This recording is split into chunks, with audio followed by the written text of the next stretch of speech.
I'd like to welcome everybody to the October meeting of the Murfreesboro Parks and Recreation Commission. At this time, we'll call the meeting to order. As always, we'll start our meeting with the prayer and pledge of allegiance, and Eddie Miller's agreed to lead us in that. Eddie? Okay, let's pray. Lord, thank you for all the many blessings that you give us.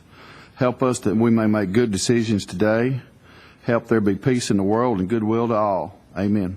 Amen. Amen. We'll stand and say the pledge, please. I pledge allegiance to the flag of the United States of America and to the republic for which it stands, one nation, under God, indivisible, with liberty and justice for all. Thanks, Eddie. We've got a busy agenda today, so we'll try to keep things rolling, and we'll start with the approval of the minutes from our previous meeting, which was in August, and those should have been contained in your packets you received earlier in the week. At this time, we'll entertain any changes or corrections that need to be made. If there are none, a motion for acceptance. I move approval of the minutes. We have a motion. Second. Second from the green section. Thank you, Eddie. Any discussion? Being none, all in favor say aye. Aye. Motion carries. Thank you. We'll go now to new business. Item number 1 under new business is a consideration of the Youth Engagement Manual. Tom Sage is with us today to tell us all about it. Tom, welcome. Thank you. Thank you, Mr. Chairman, Commission. The first thing we'd like to talk about is your consideration of a youth engagement manual that the Parks Department has recently put together. I'd like to give you a little history leading up to it. Of course, I don't think there's a more serious issue in the Parks Department than the safety of our children, maybe not even the whole community. And we take that very seriously in the Parks Department. For years, the Parks Department, we have a lot of policies and rules and procedures and best practices that we already have in place on working with children. And of course, we've got multiple years of experience doing this. But Director Goodwin asked Nate Williams and myself a while back to put together a draft that pulled together all these policies into one document that would be easier for us to use to train our staff and easier for our staff to access and refer to as guideposts for working and engaging with children. Nate and I did that. We pulled together all we can find. We also went out to other departments, other places, other agencies, seeing if there's something they're doing that maybe we're missing, that maybe we need to think about doing, kind of comparing notes, so to speak.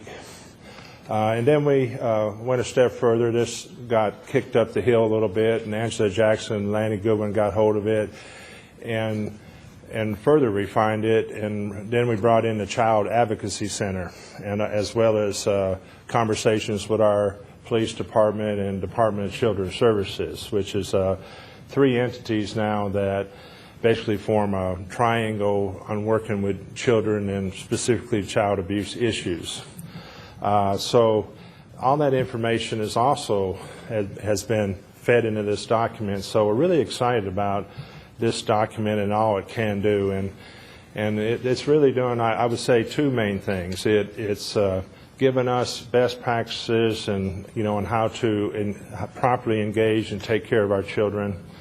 It also gives us a really firm grasp on the reporting process, identifying and reporting any kind of abuses we may see in our children, while we're working with them or around our children. We've tried to make this manual. It does got some, by necessity, especially at the front end of it, it's got some, pretty legalese type of language that's necessary, but we've tried to simplify that language so it can be a training manual for the staff. But it is a very serious issue. We want to make sure we do go through the right protocols on how we report and how we deal with any issues that may arise while we're working with children. So we're really proud of this manual.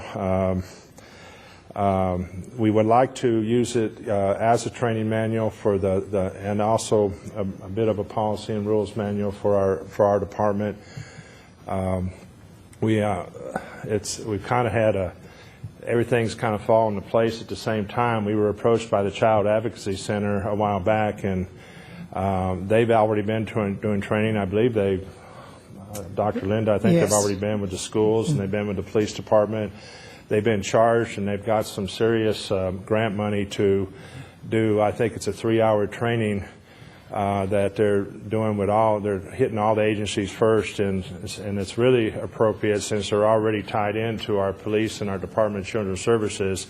They've been a main player in that triangle now for, I understand, a couple years. They got a strong presence here in Rutherford County. So that's been a blessing, and in the Parks Department, we've already got trainings lined up. Our goal was to train the entire department, all the way from our programmers, our administrators, our custodians, our maintenance folks, because we all interact with the children.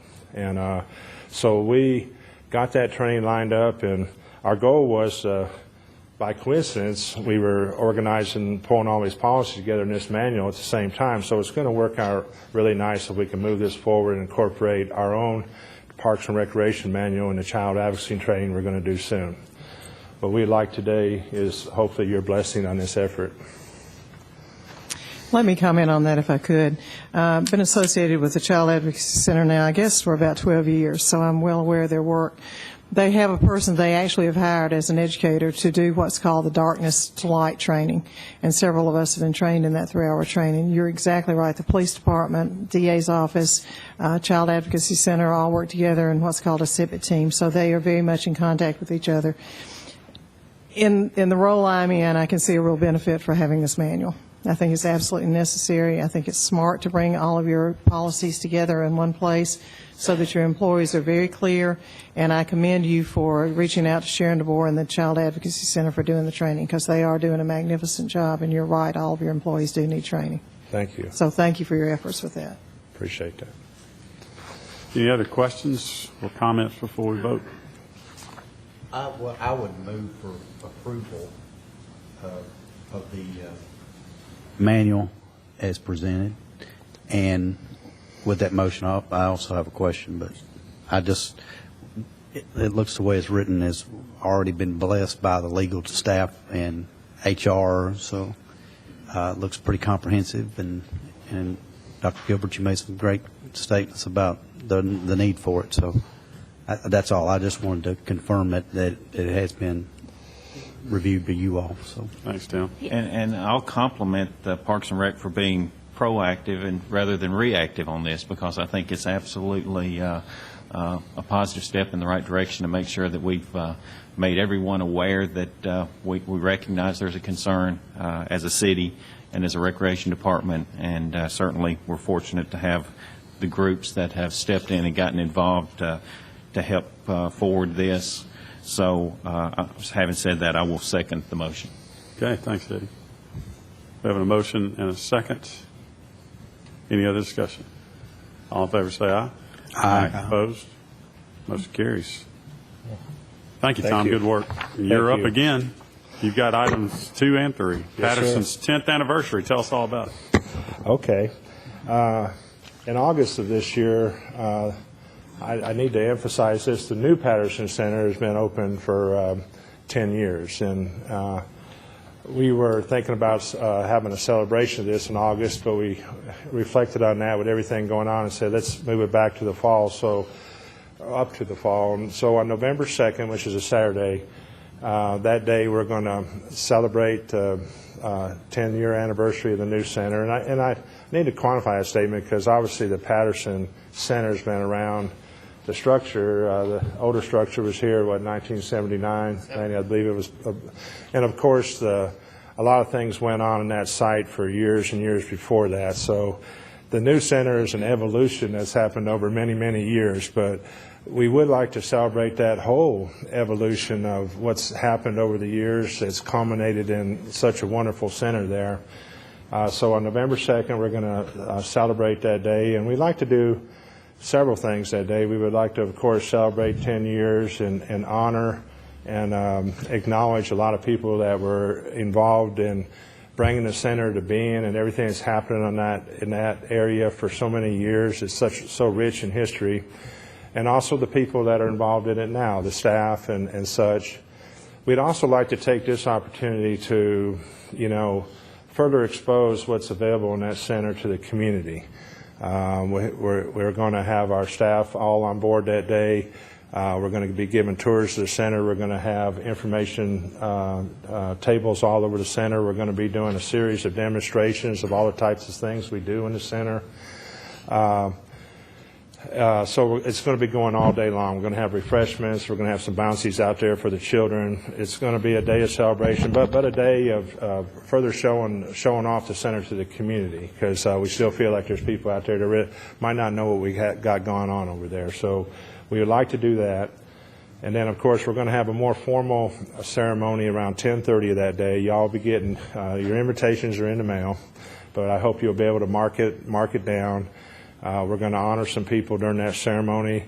We're going to have the children are going to do a couple things. It's not going to be very long, but we're going to do that about 10:30 that day. So we'd like to invite the public, all the public, to come all day, come to the ceremony. Like I said, we're going to have refreshments, a lot of things going on. We're going to show off the center. There's something I'm leaving out here, but so we want your blessing. I know what I'm leaving out. We would like your blessing to offer a free day, okay? We don't normally let everyone come in at no cost, and we figure this is the day to do it. We would like your blessing to not charge the public on that day and let everyone come in and swim and play in the gym, play in the game room. Like I said, we're going to have all kind of exercise classes, so they're going to be short 15-minute type things, so we can demonstrate a lot of different things we do. And so, but people are still able to participate in that, plus get a snapshot of all the stuff we do in the center. So what we're asking you is to allow us to do it that day, and we're encouraging you to be a part of it. All right, Tom. Sounds like a great day. Are there anybody have any questions or comments before we vote on this request? If there are none, we need a motion for approval of the free day as requested. I move approval. Tom, I'd like to also add that congratulations to the Patterson Park community as well as the leadership of Murfreesboro Parks and Rec. It's a tremendous resource to our community at large, and certainly appreciate the wonderful job that you do with your staff there. Thank you, Dr. Bonner. We have a fantastic staff there, and we got fantastic patrons, too, from all over the community. It's really exciting. I've said it time and time again. That center does so many functions, and when you're walking through it and there's functions going on in the theater and the gym and the game room and our youth after-school program and meeting rooms and businesses, it's just a joy to see it all happening, every day. So every year the use of the center has increased since it's opened, and we just want to keep that momentum going. All right, we have a motion and a second. I'd like to second and again make one brief comment. I was volunteering with In Full Motion, an ACT prep course organization. You hosted it a few weeks ago. Staff, as usual, was wonderful. Thank you. Thank you. Thanks, Tim. All right, we have a motion and a second. Any discussion? Being none, all in favor say aye. Aye. Opposed? Motion carries. Tom, you've got one last one while you're up. Okay. It's a consideration of the expansion of the library at the center, and I think you and Lanny are going to discuss that briefly. Okay. For some years, we've got a fantastic relationship with the Linebaugh Library. Almost since the center's opened, we've had a branch library in the center, and this has been a very dynamic thing for the center. I just got done mentioning all the things you can do in the center. The library is a very essential and dynamic part of our center, and our staffs have worked together great. They also do a lot of aggressive programming in the center, a lot of reading programs. One of the issues with the library, and I know Ms. Rita Shack is here today, the director of our library system, to speak to this, and of course Lanny Goodwin. But the libraries always struggle for additional space over there. I know they did a study some years ago that said that they really needed some space to grow. They needed some signage out front. We accomplished the signage out front. We'd like to make some bigger signage, but we're operating within the rules, and we were able to do that. We got the marquee. But the space has always been something we're scratching our heads about. We've all got together, and right next to the library, we have what we call our Tot Watch area in the center. And this is an area, since we opened, was designed to for several hours each day, kind of strategically placed where we look after toddlers from the age of 6 months to 7 years. We try to do this at the optimum times, kind of designed when people come work out, they can drop their child there. This has been a good thing for the center. It's a great space, great programming. We don't get a lot of children in there for that space. I've got the figures. We've studied the figures for several years. We average about 6 children in the morning, 6 in the afternoon, in the evening when we do it. Plus, one thing we've always been concerned about is such a great space. We only use it for a few hours a day for that. It was suggested that we expand the library into the Tot Watch area. And of course, we had to address a lot of issues to do that, and the main one is to not miss a beat on what we're already offering.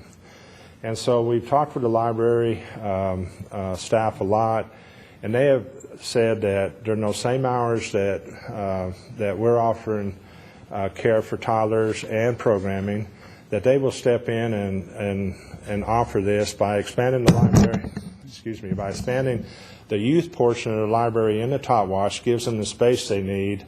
They can bring their books in there, and they can speak to this better than I can. I don't know if you got a diagram of what we're talking about. Do you have that? Okay. They can expand into there. They've already doing all kind of programming, but not only the way this works out, not only will our parents be able to bring their children in there still, but instead of just looking after their children, and we don't like to say babysitting, but babysitting, so to speak, what we're going to have is children coming in there and have reading programs and more structured programs.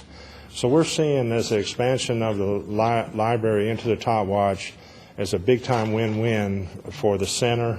We think a lot more people will bring their children in, and right now we've been getting people come in and work out, and as a sort of, not as an afterthought, but they'll drop their children there. We're thinking that now with this great program that the library can offer, and they'll bring their children to that and then buy a pass to work out. So we've kind of looked at this many ways. We've looked at the staff situation, and we realized that we're very confident that the existing staff can, as we transition to this, can transition into to other roles in the center. So we're real confident that we can, we don't want to leave any staff out in the cold. Our Tot Watch staff already helps out in the game room. They help out with our rentals at the front desk. And I can even foresee that while we're going through the transition that they would help out and maybe even be part of our programming in there. So we've looked at all the different issues, and I know Lanny and probably Rita would like to speak to this more, but we would like to move forward with this initiative. We think it's going to be good all the way around. Yeah, I'd like Rita, if she would, to come up and talk about her vision first, and then I'll add some comments. You don't know what you're asking, because you asked me about the library, and I'll talk to you all day. But I do appreciate the opportunity to come. I think you do have diagrams, is that correct? Mm-hmm. Yes. Okay. I blew one up just in case. As Tom was saying originally, this is the Tot Watch area here. This is all the library has in that back portion. And Howard Rhodes is our branch supervisory clerk there, and has done a wonderful job at increasing circulation and patronage in that facility, encouraging people to check out playaways and things like that while they exercise. And we just thought it was a wonderful partnership to be able to offer some more children's programming, because they really don't have a lot of space. They do some story times for some daycares and some children that come in, but they really don't have the space, and we basically have to take books out to put new books in. So we really need the space for books as well.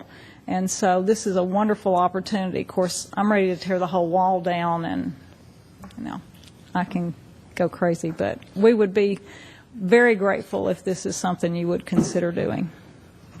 Let me say this. I know when we started Patterson and we were looking at parallel programs, so to speak, that families could come to, the mother, father, or caregiver could come and participate in an activity, and we'd have a parallel program for the youth. It really hasn't worked out the way we had hoped in Tot Watch, although we do provide the service so that parents do have that alternative. They have to stay in the center. It's not like a daycare where they can come and drop them off, come back and pick them up. And there's limited amounts of time that they can leave them. When we started talking to the library about the expansion, one of the things we were concerned about especially was the parents that are engaged that do bring children, and that's the only way that they can actually participate. So one of the questions that I posed to Ms. Shacklet was, could you offer those programs and could you raise the quality of them for children that are coming? And her answer was yes, we think we can. And so they're willing to look at the times that we think are specific to where people are coming that would need that additional service. And what we'd have is parallel programs being offered through the library, offered through the Parks Department. We would work together on coordinating our schedules. It takes very little work to convert to what we're looking at. We're talking about putting a double door opening in a non-supporting sheetrock wall that divides the two places. I've had building codes to look at it. They don't see any problem whatsoever in doing that modification. And we really think it's going to be a plus. We know that in the center that we have children that come and do homework. They get on the computers in the library. It's really tight where it's at now. If you walk in, the children's books are to the left, and they're very limited. What they're talking about when they expand is expanding the short stacks around the wall, creating some areas where they can have some after-school homework help areas, have some additional staff there, have the programs, story time, reading, similar to the programs they have now at Lifeguard Library, but still sequencing those in a time manner so that they work with people that are coming to the center to participate in other activities. So we really kind of look at it as a win-win. Where we would start, Tom mentioned that we right now serve 6 months to 7 years. We would start that program at age 2. So we would not have it for 6 months up to 2 years. That number has been very low. I think Tom mentioned sometimes it's less than one a week. We might have one child a week that's under 2. Yeah. So I think we're still going to be serving the majority of folks that are coming. We're not going to hit maybe that one child every so often. But we're going to be looking at that. And then again, you know, our concern was we have staff that is current. Now, that staff does turn over, and maybe through attrition we look at other directions and where we do with staff. But we're not going to close Tot Watch and send those people home. We're going to do something that they'll be able to use their talents in the center and other places. And Tom's always requesting additional help, and he could tell you that it's pretty fluid, people coming and going into part-time positions, and those are part-time positions. So we really think this is a win-win. I appreciate all the efforts of Linebaugh Larry's library, especially Howard Rhodes. Howard, if you want to stand, be recognized. Howard does a great job with the library, keeps everything in order over there, and you know, it's just a real plus. We kind of think of him as our staff member at Patterson because he's an integral part of what we do there. So That's our proposal. We'd like to get your input, suggestions, recommendations, thoughts, but we would recommend that you consider this for approval. All right, sounds like a great project. Two questions from the green section. I see the financial impact. It said funds are already set aside for this in the general improvement, but what kind of pricing are we talking about? Have you looked into that as far as bids and? We will. We'll be trying to get some. I'll get a general contractor to come and give me some estimates. We do have some talents in house that can probably perform these, but again, we'll look out and see what we've got to do. We'll have to buy a door frame for sure. We're looking at maybe repurposing a couple of doors that we're already having in Tot Watch and putting up some glass doors for more visibility on the front of Tot Watch. But all of that is to come, but it's going to be a very low cost. Okay. And that was, when we went into it, we said we'll keep the cost to minimum. And I know that Ms. Shacklet says that she has some stacks and so forth Right. that And she we has have available. carpet tiles to replace where the wall would come out. You'd have just a very small, narrow threshold there that we've got carpet squares that would match, and our maintenance guy can lay those as well. Yeah. So So that's some of the talk that was, so we're going to minimize that. It's not going to be much. What kind of time frame are you looking at as well on get started on that project? I know she's ready to start tomorrow. Right. yeah, I got my sledgehammer. But realistically, I think it'll probably take us anywhere 4 to 6 weeks to transition. Okay. Good Okay. questions. Makes a lot of sense. I know the quality of work that Rita does, and also Howard. I've been privileged to work with both of them and been in the Tot Watch area, and it makes a lot of sense. Good questions and comments. Any others? If none, we need a motion for approval of the project. Mr. Chairman, I'll make that motion. Thanks, Eddie. I second it. I have a second. Any other discussion? Being none, all in favor say aye. Aye. Opposed? Motion carries. Rita, Howard, Thank you. thank you guys for joining us. Really Appreciate all appreciate y'all it. do. I'm going to make one, Tom, thank you.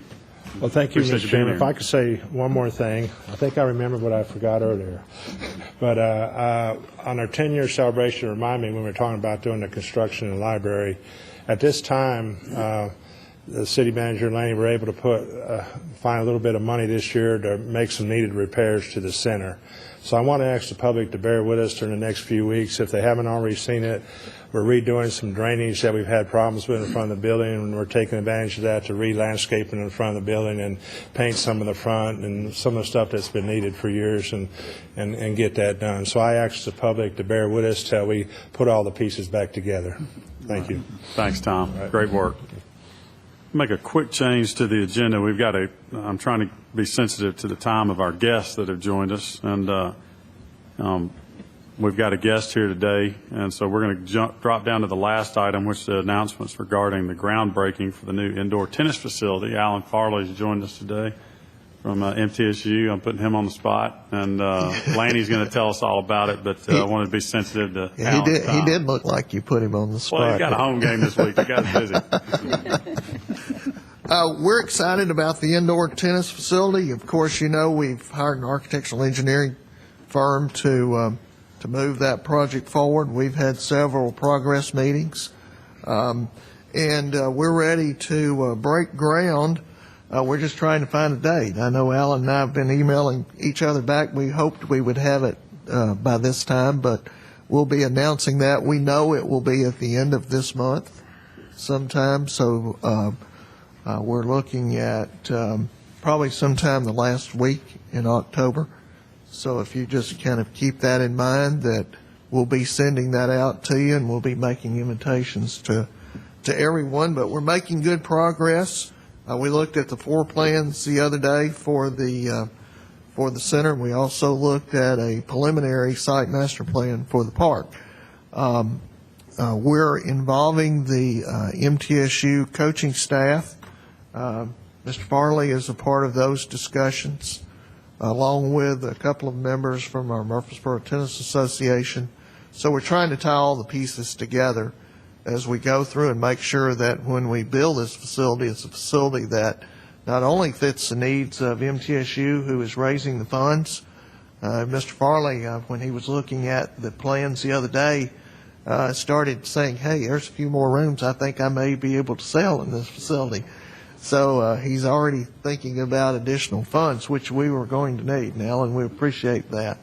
But I would like to give him an opportunity, if he'd like to come up to the podium and just speak about where he thinks we are in progress. I know he sent me back from MTSU the formal agreement between MTSU and the city.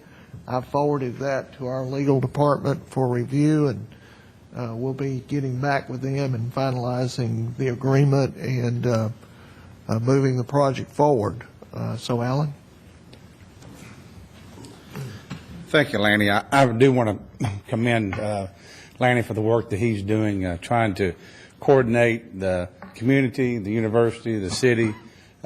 He's keeping all the cats herded and headed in the right direction. So the boat's going downstream. So I appreciate his work on this. But we're very excited about this opportunity because it is a win-win for the community and for the university. So it's a great partnership that we take a lot of pride in with our relationship with the city. We love being a good partner and a good positive impact here. So fundraising is going well. So we're excited about the opportunities that this has presented. And I know some of you on the commission have been involved with this project from the beginning, and we appreciate your work and your support in this. And we look forward to groundbreaking. And I'm not a tennis player, but I may take up tennis after this project here. But we're really pleased with the progress that this is making. On the time schedule, we're still good for September 2014 for the opening of this facility. That's the date we've set, and that fits into the next season for MTSU for their tennis season.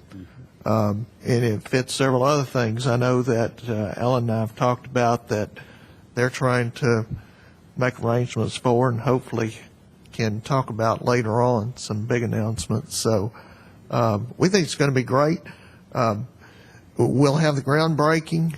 We'll have the bid letting for the demolition shortly after that. Demolition will start sometime near the end of December, 1st of January. It'll be bid in 2 different phases, and then the construction phase will start sometime around the end of February, 1st of March, and hopefully be substantially complete September 2014. So that's where we are. I know Alan and I are still pushing everybody to make sure that that time schedule is on task, and he's doing a great job too to coordinate all of the people in MTSU, and I know their schedules are busy. Our emails are full with just emails from each other. So we're really working on this project, and we got a snapshot the other day kind of what the vision is with the elevations, and it's going to be a building that I think not only MTSU but the community is going to be very, very proud of. So. But it's going to fit into the showcase of whether it be the Seagull Soccer Park, whether it be the golf. I mean, it's going to be a class addition to what y'all have already provided the citizens of Murfreesboro, Rutherford County, and Middle Tennessee region. So we're very excited about what this will bring, and I think that once it's finalized and the plans are presented, I think that you're going to be like I was. Wow, this is even better than what we originally had thought. So we thank you, appreciate everything that y'all are doing, and we're ready to break ground. I'm more excited and eager than Miss Shacklet. So, she brought a sledgehammer, I've got a bulldozer. So, thank y'all very much. Anybody have any questions for Alan while he's with us? I have 2 questions. Go for it. First question is, where are we as far as the dollars raised or dollars committed, I guess? We're exceeded the $3 million goal with what the university, the city, with Christy Houston, and the tennis community has allocated. We're right on I think the designers are designing to a $3.2 million project total, with some opportunities depending on what the construction bids come back, with a couple alternates to add to, or some minor changes to get us where we need to be. Okay, good. And for Lanny, I think you mentioned briefly about the overall site master plan, improvements to the overall park. Right. What can we do about the lighting? What I had presented Yeah. at the other meeting, at the last, maybe it was a couple of meetings ago now, what we wanted to do, Mr. Tips, was look at not only developing state-of-the-art tennis center, but the impact that it would have on the park, and what we need to do to make sure that in the future that all the activities correlate and work together in the park itself. Mr. Farley got an opportunity to look at the preliminary master plan. We're still working that through. I'm taking it through the various departments that may be affected in the city right now.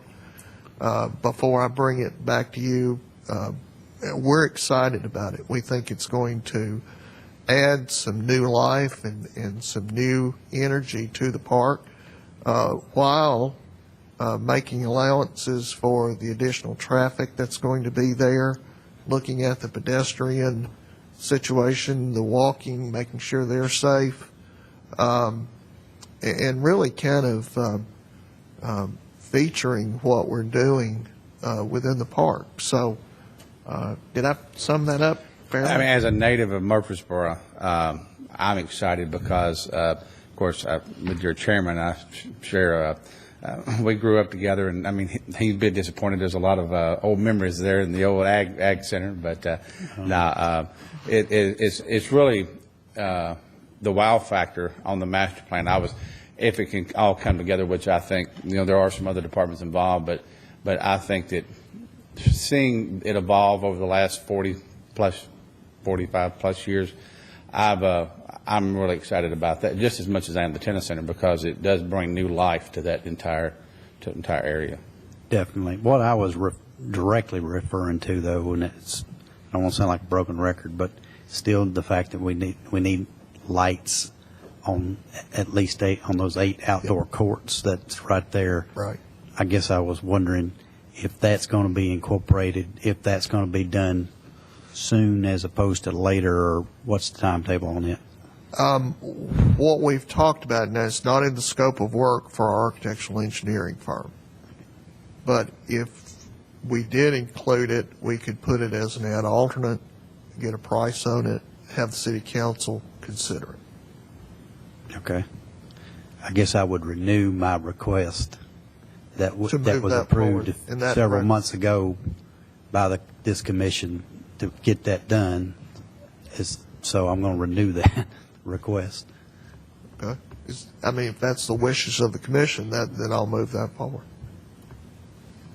One more question. Under who leadership is this new indoor tennis facility? Is this a Parks and Rec commission? It will be under the Parks and Rec. Right. But is it joint with MTSU? I guess it's Well, joint venture. the agreement is joint with MTSU because they're providing the funding. Okay. The operations of the center will be under the Parks and Rec, City of Murfreesboro. And what we will do in the agreement is give MTSU priority time during their season. Okay. So it'll be staffed by And Parks and Rec? that's right. Okay. And part of our conversations when we were looking at kind of the flow and design of this project, there were some, you have Spring Fling, which is a very integral part of our community. Looking at the outdoor and indoor, how we tie that in together. There was a situation where, you have impulse buys, with a pro shop and some different things that this might be included. Well, the architect had mentioned something, maybe drawing the traffic around, and of course, as a taxpayer, I said, well, why don't we flow the traffic this way, because it's a revenue generator. So we want it to be a revenue generator to where it is not dependent upon, tax dollars and solely on 100% on that funding, but it does generate revenue to help offset its costs and operations. So that's something that we're very cognizant about, is making sure that we do maximize, revenue source from our standpoint, because like we said, we want to be a good part of the community and not just be, an expense and not a revenue source. And if I might add, Mr. Turner, not only for that, but the fact that building this with the specs with the U.S. Tennis Association and so on, there's going to be opportunities for a lot more tournaments here all year round that'll bring in more revenue. That also with the pro shop and all, so there's lots of opportunities there Yeah, for Mr. additional Dept, you're revenue. exactly right. There's a ripple effect through the community for the events that MTSU will hold, the events that we will hold. We fill up the hotels and the restaurants, and there's a lot of money spent. We all know with kids that you spend a lot of money on recreational, whether it be through sports or whether it be travel, those type of things, and so that's where you'll see a lot of that, but also from a collegiate standpoint and also from an amateur standpoint. We're excited about the project. Alan, Appreciate your partnership. I want to compliment you on how well you've done at organizing this and planning it to this point, because you've done a fantastic job of encouraging and getting the donations in place that are really going to make this a real success, I think, and I compliment you on the job you've done. The economic impact, we have no doubt, will be tremendous, because it will be an ongoing impact. We've seen from our soccer fields the amount of revenue that's generated in our community because of the impact of people coming in tournaments. I know we've mentioned that the preliminary plans have been looked at. At this point, will there be any effect on Ray Duffy Field, or is that planned to be removed, or are we planning on using it for parking, or is it preserved? We think it will be. We think that Ray Duffy Field will be affected. Okay. Just because of the size of the facility. Right. But just like you and I had discussed, we'll do something that preserves Mr. Duffy's name. Okay. Within our Certainly, we department. want to protect that, and I'm not sure that we want to remember all the SPO and Delta Sig and Phi Sig parties that may have taken place in the old ag building. That might be thoughts better destroyed in the Some things are destruction. better left untold. Move on. But the future, I think, is very, very fantastic for that piece of property. The presentation, I think, even though we're moving those fields out, I think from what you're going to see from Old Fort Parkway, it may be advantageous to go ahead and I agree that the elimination of those fields, although we'll have to replace them at some point, may be more aesthetically pleasing. We're if we looking right now look just at the small one, leaving the other one. Okay. But in the master plan, you'll see in the future that both fields will be. Yeah, I'm not sure that personally, I don't think that aesthetically it might be more pleasing just to take it out, because it is kind of a primarily tennis and golf facility now with the park as well. It's so expensive to operate a standalone field because you're constantly moving equipment and whatnot, as opposed to having a complex with fields and stuff. So if it, Well, let me say this too. As soon as we get the plans to a point that we feel like we need to bring them to the commission for your review and for your approval, we'll do that. We're not sure that that's going to be next month, but the way we're pushing the architectural engineering firms for their due diligence on this, it may be that you see Alan and I back next month, in that we have some drawings that we're going to try to present and ask for your input at that point, too. Any other questions, comments for Alan while he's with us? Thanks for joining us. We appreciate everything you do. Thank you. We're looking forward to True Blue Friday. That's great. Homecoming Saturday, 2:30, East Carolina. Buy you tickets. I had to throw that in. Thank you. Good job, Alan. Thanks, buddy. Yeah, Mr. Chairman, you brought it up. I had it on my list, but since we have Alan here and we're talking about MTSU, Friday is designated as True Blue Friday in Murfreesboro, and so we encourage everyone to wear their blue, MTSU blue, on Friday, and go to the game on Saturday, homecoming. It's going to be fun. All right.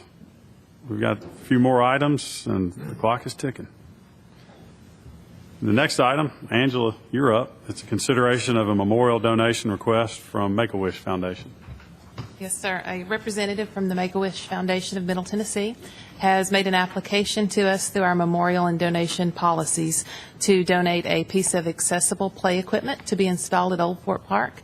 What we would like to do is to put that at Kids Castle. It'll be a modification to the site to add this feature.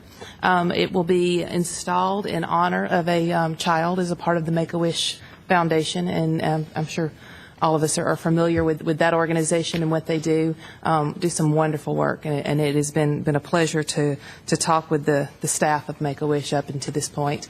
The piece itself is called the 10 Spin, and if we can, hopefully there it is. It is a kind of a cross between a merry-go-round and a sit and spin. It has accessible features. You can see where the child is sitting there in the front is a place that a child can turn around and lay from the accessibility standpoint, or just from any standpoint. So 5 in a sitting position and then 5 in a standing position to spin around. Really fun feature that we're excited to do that. It is the wish is a rush wish, so I'm coming to you today to ask for permission kind of in advance of some of the details. We're doing measurements, working with how we would fit. What we are tentatively looking at is the space where the grasshopper is over in the front right corner. There's a grasshopper and a little bouncy spinny thing next to it. I'm sure it has a real name. Absolutely. It is a sitting spinning thing. Yes. We'll probably relocate those either to another area in this park or elsewhere. This is going downhill fast, isn't it? Let me try to start over here. We'll do some relocation either within the park or possibly to take one or both of those pieces to a different location if we can't make it work within the design space. Most likely to put it there. Still working on some of those details, but it's something that I wanted to bring for you now because of the urgency of the time frame of the request. The Make-A-Wish Foundation will be working in partnership with Miracle Recreation Equipment Company, who is the original installer, so that they will. We will accept the donation through that, and we can work through the warranties, through all the safety standards, through all of those pieces, following our traditional methods as they come, as far as meeting all of those requirements. We would be accepting the donation of the equipment itself, and that's what I'm here to ask you to do. I'd like to ask permission to accept it contingent upon legal review, and then that approval from Mr. Goodwin for the details in regards to the specifics that we would normally bring to this commission. Okay. Thanks, Angela. Does anybody have any questions regarding this? Hearing none, I move that we accept the donation of the 10 spin next to the spinny city thingy next to the grasshopper. That's it. You got it. Thank you. That's my motion. We have a motion. I'll second. Let's make this wish happen. Yeah, absolutely. Any discussion? Being none, all in favor say aye. Aye. Opposed? Motion carries. Thanks, Angela. Terry Womack and guest. Terry has a new employee she'd like to introduce, and she's also going to talk to us about a consideration of a new program called My Interest. Terry, welcome. Thank you. Good afternoon. This is Pam Williams. She is the new Assistant Cultural Arts Coordinator. Pam has a double major in studio art and graphic art from Tusculum College, and I'm really glad to have her on board. So, welcome. Thank you. Welcome. Pam and I will be starting a new art class called My Interest, which is sort of a takeoff on Pinterest. We will be offering these on Monday nights, 3 of them in December, 3 in January, and 3 in February. It's $10 a class or $25 for the month.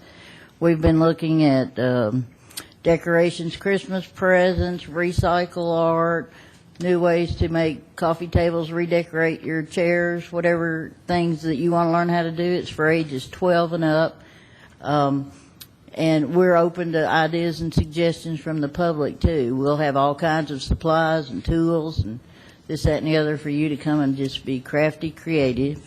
It's at the Wilderness Station, so we can get kind of messy. and sweep up a lot. So I'd like you to consider us being able to offer this class at the price that we've suggested. All right. Any questions of Terry or Pam about the program? It sounds exciting. Are you going to come play with us? Oh, wow. I look forward to that. That'd be great. I move approval. All right. Thanks, Gloria. Second. We have a motion and a second. Any other discussion? Being none, all in favor say aye. Aye. Opposed? Program is approved. Thank you very Thanks, much. Pam. Welcome. Glad to have you with us. Bart Fight is up. Bart, welcome. He's going to give us a summer recap from SportsCom. Mr. Chairman and members of the commission, today I just want to give you a brief summary of what went on this past summer at SportsCom. I know we didn't meet last month, so I'll run through what we have to offer. We have a lot of activities and programs for kids and adults at SportsCom. First, I want to divide it into camps will be first. I want to talk about our sports camps. Thomas Laird and his staff do a great job offering our sports camps. We have 5 of those in the summer. We take 50 kids per camp, and they maxed out. And this has been one of our most popular camps that we do offer. They have a sports program in the morning, and it's whether it be volleyball, softball, kickball, and in the afternoon they get to enjoy swimming at Boro Beach. So that's one of our camps that's been very popular. Another one of the camps that we have 2 weeks of Guard Start Camp, and these camps is for children that might be interested in lifeguarding, at a later age. They learn all the positions of the lifeguards, the rotations, and all the policies that you have to and rules to become a lifeguard. This has been a great help for us throughout the years. A lot of these kids that have gone through these camps have become lifeguards for us in the future, and we hopefully, that will continue. One of our next camps that we do offer is our cheer camp. This past year we had around 40 kids participating in the cheer camps where they learn the policies of cheerleading, the stunts of cheerleading, safety of cheerleading, and also a lot of these young ladies go on to become cheerleaders in our youth football program, which has already been started and playing out at McKnight Park. Also, if you pass by SportsCom or McKnight Fields or Starplex during the summer months, there's a lot of traffic there. You'll see the lights on, and we have games every night during the week. We also offer multiple tournaments about every weekend that people can come in and rent the fields, and that brings in a lot of revenue for the city. And it's a big activity, softball and baseball at our fine facilities that we offer. A couple of other leagues that we do have within the facility are our adult and youth volleyball leagues. We do play adult volleyball on Thursday nights. We do have a youth training program Thursdays at 4:30. We started a youth volleyball league this past year that played on Saturdays at SportsCom, and we played every Saturday throughout June and July. It was a very popular program started by Elaine Mitchell and her athletic staff. So the youth volleyball has really taken off. Thomas had started it, and it's very popular as they play on Saturday mornings and the youth on Thursday at 4:30. We also offer the adult basketball leagues, which are played every Wednesday night at SportsCom, 6, 7, and 8. And, that's popular. It's a year-round program now. So next I'd like to go into our aquatics, and I'll touch on the Boro Beach here in a little while, but the swimming lessons are very popular at SportsComs, as you know. We had over 300 youngsters sign up this past summer. Nikki Hensley and her staff do an excellent job of teaching our swimming lessons. They're in there all hours of the day during the summer months, and our lifeguards do a great job, and they have to be trained to go through a course to teach these swimming lessons. We just don't, ask them to teach them. They have to go through a course and be certified to teach it. We also have our summer lifeguard training, which we do this twice annually, where our lifeguards go through vigorous trainings to be certified lifeguards. And during the summer months and throughout at Patterson also, we have over 70 lifeguards as part-time employees. And this is, we try to stress to them that this is a very important position that we have when you're watching children swim and play in the pools. I'd also like to mention we work with 2 swimming groups here in town which we have the Comets, which is our local swim team. We also have a group called Excel that comes out early in the morning, 6 to 8, and trains, and they're another competitive league we do have in town. Another area that we do offer, of course, at Sportscom is the Wellness and Fitness Division. And this past summer, every week we offered over 30 classes a week. We had over 400 classes that were offered during the summer and over 4,500 participants that took part in these classes throughout the summer. One thing that's been very popular, as you know, within the city and all over the country is running groups. Jennifer Joins, one of our wellness fitness staff members, has started some running programs at Sportscom, and they've been very popular. One of the programs she did start was the half marathon training. She implemented this to train people to come to take part in the half marathons, which, as you know, we have one coming up here shortly on October the 12th. So all the runners in her program, I feel sure, will be running in this half marathon. She also had a 5K Summer Series program this summer where over 40 runners came out and ran, every Monday and Wednesday at 6 a.m. at Sportscom, and also participated in one 5K race throughout this past season. She also started an Unofficial Triathlon program, which is swimming, running, and biking, and she had over 60 participants in this, as they would come out early in the morning one day a week, get on their bike, they would swim, get on their bike, and come back and run. This proved to be very popular. She's already getting requests for next year, maybe offer it twice a year. So Jennifer has done a great job for us, and while I'm touching on her, I'd like to mention that Jennifer received the Star Award last week from the City Council. I know Shannon is here. She presented her with the Star Award, which is a program for a city employee that exemplifies customer service, dedication, and work to her job. So I want to compliment Jennifer on the job she does with all these runners, and she just does a great job, as all our other part-time employees do. I'd like to go now to the special events, which we opened up the Boro Beach on May the 27th, Memorial Day, with an array of activities, contests, games for the kids. Our next big special event took place on July the 4th, and if you recall, we had a monsoon that day, and it rained everything out other than the fireworks show. The fireworks show went on as scheduled by Pyro Shows, and it was touch and go there for a while. I know Nate was out there. We waited all day Saturday. We contacted Angela and Lanny and wanted to know whether to go ahead and shoot the show or not, but it worked out. Even though the weather was bad, we had a big crowd out at McKnight Park that night. The parking lots were full. Pyro Shows put on another great show like they always do. We think everybody enjoyed this popular event. On Tuesday, August 6th, we had what we called our first Flick and Float. And this is where kids can come to Boro Beach in the evening hours, twilight hours, bring their floats, get in the pool. And we also offered a movie which was very appropriate, Finding Nemo, which all the kids enjoyed that very much. We had 200 kids in the pool as a first event. I know Nate had a lot to do with Nikki, so we think this is very popular. We'll probably be offering that 2 or 3 times next summer. On Tuesday, August 6th, we had our National Night Out celebration where we had over 300 people in attendance, enjoyed free hot dogs, free swim, as we all came together to have our night fight crime at Sportscom. On Saturday, August the 24th, Sportscom hosted the 5th annual Kids Triathlon. We had over 200 youngsters come out early in the morning, bike, swim, and ride. And this is a partnership between us and the Tri-Boro Race Committee, headed by Charlie Apigian. I know Nate Williams has a lot to do with that program, but this has been very popular with the kids run, bike, and swim. And hopefully we'll hold that again next year out at Sportscom. I would like to mention we are having our 2nd annual Tri-Boro Trail Run on Saturday, August the 19th, out at Barfield Park. Also, a couple of camps that we did host with the Murfreesboro Police Department were our RAD camps. And these 2 camps are great. They bring kids in. They teach them the art of self-defense.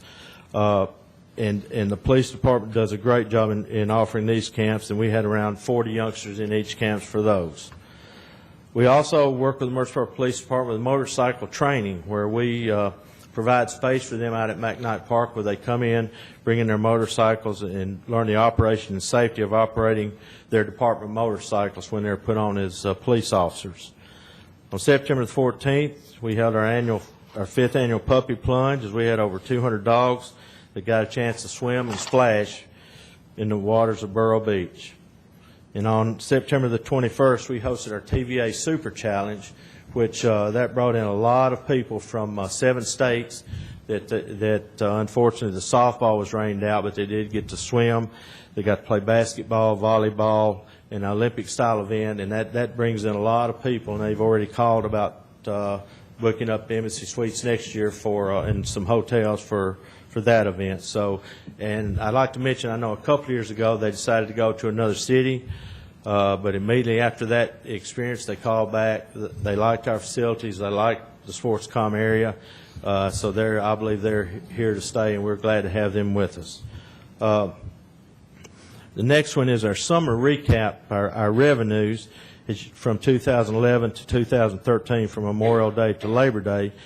As you can see, we were down a little bit 2013 from 2012 at Boro Beach. And one of the reasons there was our July 4th was a washout. And usually after July the 4th, the next 2 or 3 days are big days for our pool at Boro Beach. So we went back and looked, Tommy Gregg and myself looked at it, and over those days we've usually bringing in between $12,000 and $15,000. And the 2 or 3 days after July 4th, it rained a whole lot. So we lost that revenue there. That would have put us over the top right there for sure. But, as you can see that on the revenue, we were affected by that, but we would have jumped that up if we'd have had good weather. Of course, you can't do nothing about it, so we just went on and did the best we could with it. One area that really improved was our gazebo rentals. We rented those every weekend and sometimes during the week, sometimes twice on Saturday. We have 2 gazebos right there in Boro Beach, and we rented those for private parties, and that was a real hit. Once the word got out with all our customers that a lot of those rented those for birthday parties and events to bring their kids in there for their special events. We also had the private rentals on Friday, Saturday, and Sunday nights at Boro Beach, and Saturday, Sunday nights on our indoor pool. As you can see, we were very busy this past summer.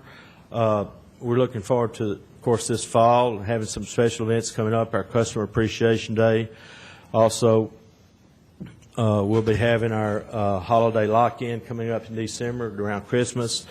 And I also like to mention, I know with your blessing, Mr. Goodwin's blessing, we're looking forward to a renovation next year in 2014. Everywhere I go, people always ask me, when are you having your renovation? In fact, Mr. Farley sat down today, and that was the first question he said. He said, when are you starting the renovation? So I know I've talked to Mr. Goodwin, and with his blessing, your blessing, hopefully we can get that started here in 2014 and work on a few things to get it up to par. So with that, I appreciate your time. If you've got any questions, I'll be glad to try to answer them.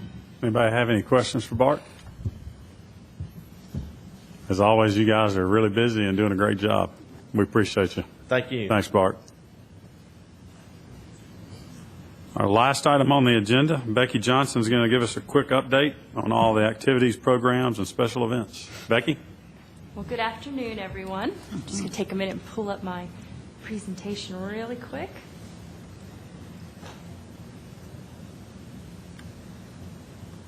Okay. We just have a few things coming up this month that I want to make sure that everybody is aware of. All of October, from yesterday through the 31st, is sign-ups for our Youth Basketball League, and that's for ages 5 to 15, so we want to make sure that everybody who wants to sign up or is thinking about signing up, that they know that now is the time to do it. As you may know, on October 12th, we have our Murfreesboro Half Marathon. It's our 7th annual half marathon, so we want the residents of Murfreesboro to be prepared for that. Come on out and cheer the runners on. We also have the Murph's Fun Run, which is held during the half marathon. It starts at shortly after the marathon does at 7 a.m. That's for ages 6 to 13, and there is still spaces for the Murph's Fun Run, and there's information there. You register at themiddlehalf.com. At SportsCom, we have, or not SportsCom, Patterson Park. I was listening to Bart too well. We have on the 12th as well, the pre-holiday arts and crafts fair from 8 a.m. to 4 p.m., and they are looking for vendors, which is a $25 booth space, and to contact Trina if you're interested. And we have the Spooky Splash on Friday, October 25th for ages 7 to 13 from 6 to 10 p.m. There is a discount if you pre-register early for the Spooky Splash. Then we have the 37th Annual Harvest Days Celebration, which is Saturday, October 26th from 10 to 5. And then we also have at Cannonsburg the Fall Celebration and Hayride that Thursday, October 31st, which is Halloween, from 2 to 5. And those are both at Cannonsburg. If you want any information, the number is listed below. We have our Barfield Halloween Bash. That is our haunted hayride, which is Wednesday, Thursday, Friday, and Saturday, October 23rd through 26th from dark to 9 p.m. Then we have the not-so-haunted hayride for the little ones on Friday and Saturday, October 25th and 26th from 5 to 7 p.m. And also that Friday and Saturday, the 25th and 26th, we have our carnival. So we encourage people to come on out for a safe, fun way to celebrate the Barfield Bash. For any more information on all of our other programs, the ones that I mentioned, the number for our main office is 890-5333.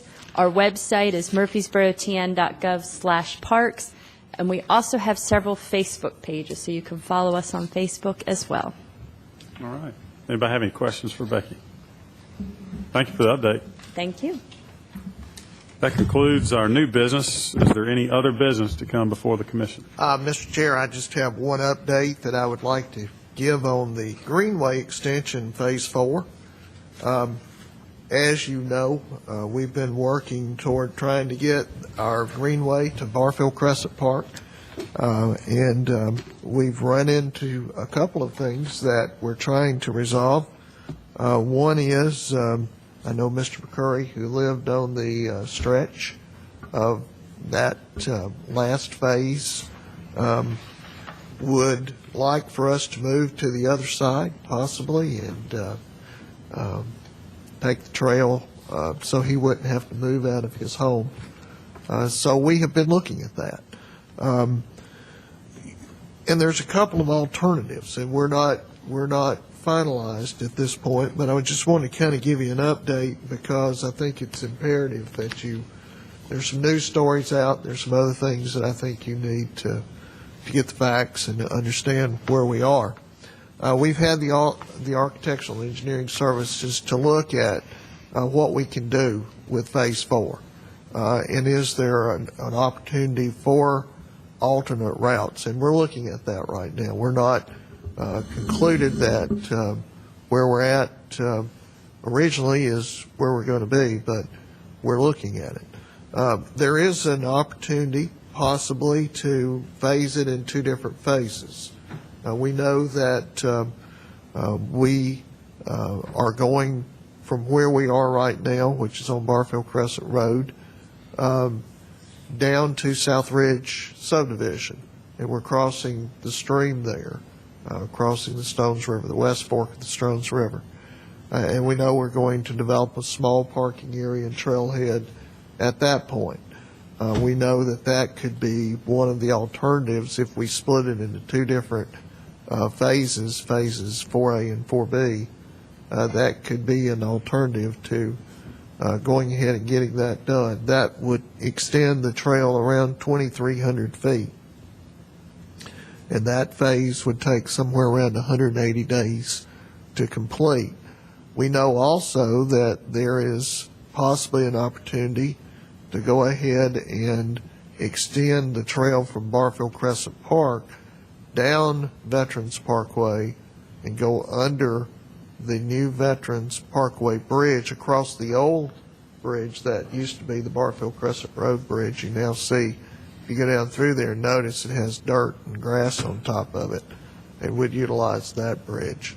And then we had planned a sidewalk that would connect to the opposite side, or the north side, of Veterans Parkway Bridge, so that we could get the residents from that area onto the trail.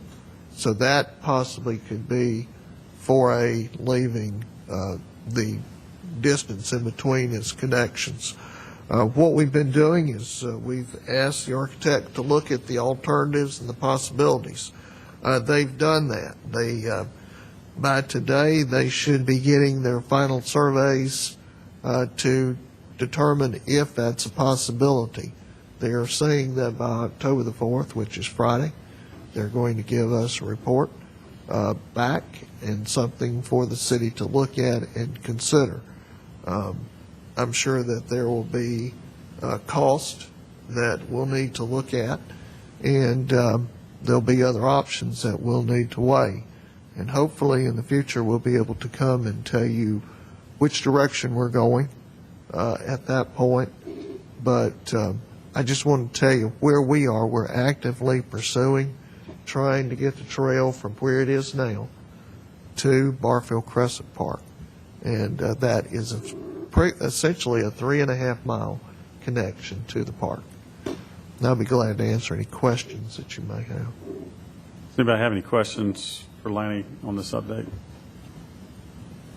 Lanny, I know we're all looking forward to the survey results coming back. I think we're all pretty excited about it, and I really hope this story has a happy ending where we all not only just observe property rights, in my opinion, but also do what's best for the city and get the trail in place and get the area that we can walk and enjoy without doing too much damage to an individual's property. And I know the city has really done an extreme amount of work, both from the legal department and Parks and Rec, trying to get us to that point. I appreciate everything that you're doing personally that's involved with it, because I really want this to come to the point that we understand that we want to provide the most wonderful green space and greenway system that we can possibly provide. At the same time, with the ongoing vision of what the greenway will have impacts on our community, I think we're probably learning as well as to areas that we may or may not want to go into. So I thank you for your update and the information that you're giving, and certainly I'm very excited about hearing the results when they come back on hopefully Friday. Well, Mr. Smotherman, I appreciate that, and I think it helps to know that we're very close to getting the information that we'll need to make those decisions. And I just wanted to inform the commission and let folks know that is watching where we're at in the process. Thanks. Any other questions or comments? If there's no other business to come before us, we stand adjourned. Thank you.